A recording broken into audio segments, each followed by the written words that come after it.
여러분 반갑습니다. 저는 광주에서 책임간사하고 또 천안에서 책임간사하고 지금 본부 출판부에서 총무를 맡고 있는 25년 차 간사 유정훈입니다. 오늘 저희가 함께 나누고자 하는 말씀은 오바다서입니다.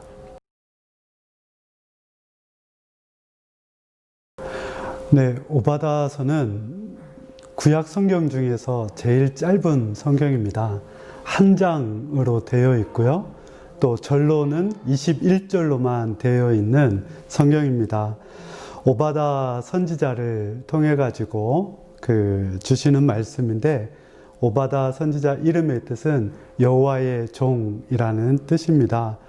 핵심 내용은 여호와께서 에돔이라는 그 나라만 콕 찍어 가지고 너를 심판하겠다, 너를 멸절시키겠다 라고 주시는 말씀입니다.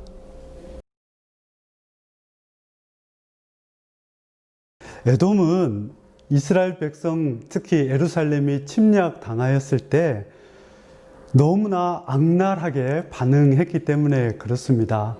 이스라엘이 침략을 당하자 그것을 기뻐한 이웃 국가입니다. 기뻐하는 것에 멈추지 않고 외적들이 침략해 오자 그곳에 함께 침략을 해가지고 성에 있는 것들을 노략질하고, 심지어는 이스라엘 백성들이 도망가면 그들이 도망가는 것을 막아설 뿐만 아니라 체포해가지고 그 침략자들한테 오히려 바쳐버릴 정도로 그렇게 반응했습니다. 하나님은 에돔이 그렇게 반응하는 것이 옳지 않다, 어찌 너희가 그러느냐 하면서 너희를 내가 심판하겠다, 멸절시키겠다라고 말씀하시는 것입니다.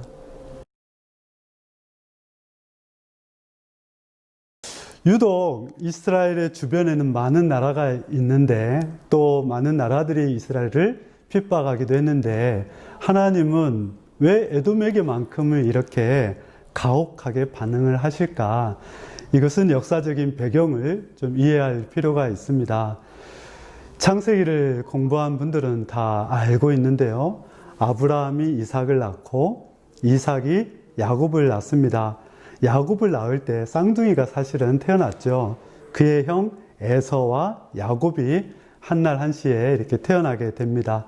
하나님은 큰 자가 작은 자를 섬기리라 하면서 야곱을 택하셨습니다. 이때 에서의 후손들이 바로 에돔 후손입니다. 에서의 다른 별명이 북다라는 뜻으로 에돔의 이름이 지어지게 되고, 그것이 그 후손들의 이름이 되죠. 야곱도 이스라엘이라는 이름을 얻게 되고 그 후손들의 이름이 되기도 합니다. 우리가 여기서 보면 두 사람의 앙숙관계라는 것을 잘 알고 있습니다. 에서는 야곱이 자기를 속이고 또 아버지를 속여서 자신이 받을 복을 찬탈해갔다, 노략질해갔다라고 이해를 했습니다. 그래서 심지어는 죽이려고까지 했을 때 야곱은 밧단 아람으로 도망을 가지요.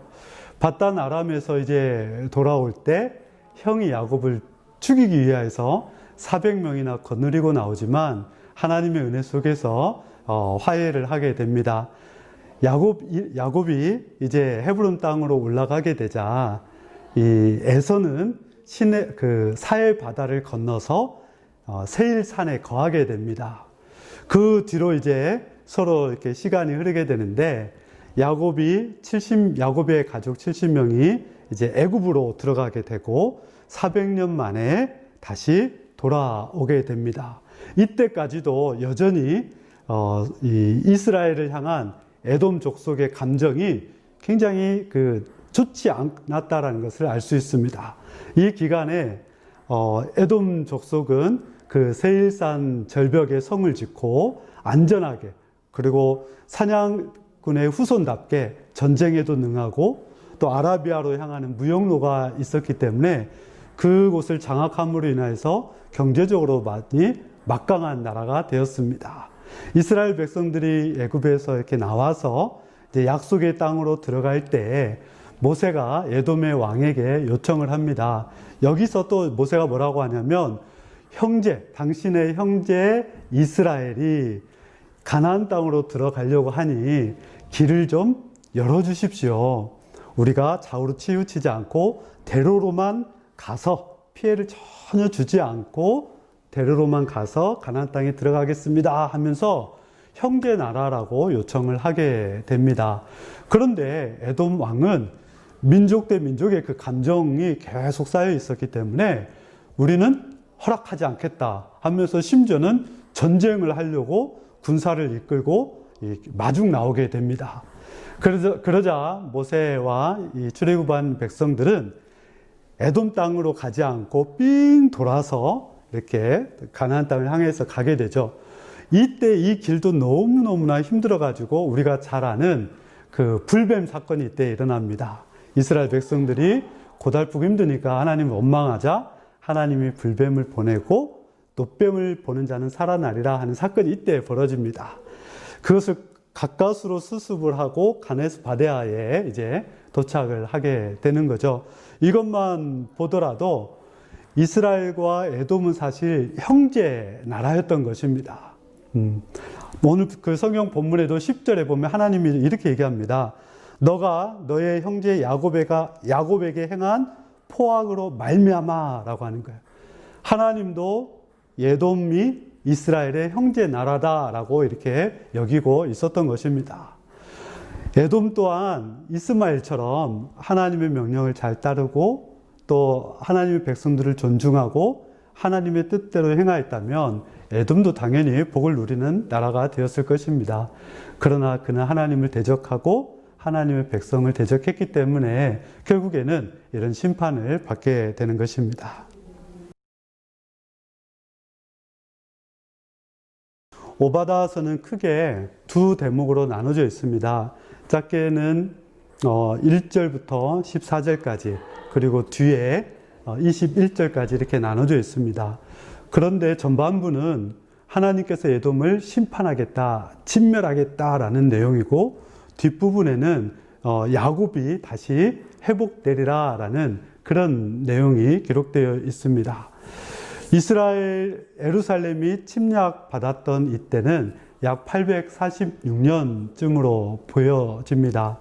예루살렘이 침략당하는 때가 성경에서는 구약에서는 4번 정도가 기록되어 있는데 이때 블레셋과 아라비아의 인들의 연합으로 예루살렘이 이제 침공을 받게 되고 그때 에돔 족속들이 박수치면서 즐거워하고 또 그 악랄하게 저들과 동조했던 내용인 거예요. 그래서 하나님께서 심판하겠다라는 내용입니다. 그런데 여기서 중요한 내용이 하나 있는데 앞과 중과 뒷부분을 잇는 15, 16절에 하나님께서 이렇게 말씀을 하십니다. 여호와께서 만국을 벌할 날이 가까웠다. 아니 에돔을 벌하겠다라고 한참 말씀하시면서 갑자기 만국을 벌할 날이 가까웠다 이렇게 얘기를 하는 거예요. 다시 말하면 하나님은 에돔이라는 나라에게만 그런 심판을 내리는 것이 아니라 사실은 에돔은 샘플인 거죠. 하나님을 존중하지 않고 하나님의 뜻을 거역하고 하나님을 대적하는 세력 앞에서는 하나님이 이와 같이 심판하고 멸절시키겠다라는 메시지를 주시는 거죠. 그러면서 하나님의 뜻을 따르고 하나님의 명령을 실천하는 야곱 족속과 같은 이들에게는 하나님 다시 회복의 역사, 복을 주시겠다라는 내용이 오바다서의 핵심입니다. 비록 짧은 한 장이요 21절의 성경이지만 이 핵심, 하나님을 경외하고 하나님 뜻을 온전히 실천하는 민족은 하나님으로부터 복을 누리고 그렇지 않고 불의하고 대적하고 악한 자들은 그 대가를 치른다라는 것이 오바다서의 핵심인 것입니다. 우리가 이 말씀을 잘 묵상을 한다면 그 메시지가 과거에만 주어지는 메시지가 아니라 오늘날 우리에게도 동일하게 이 말씀을 주고 계신다라고 묵상하면서 또 연구하고 또 그렇게 생활하면 좋겠습니다. 감사합니다.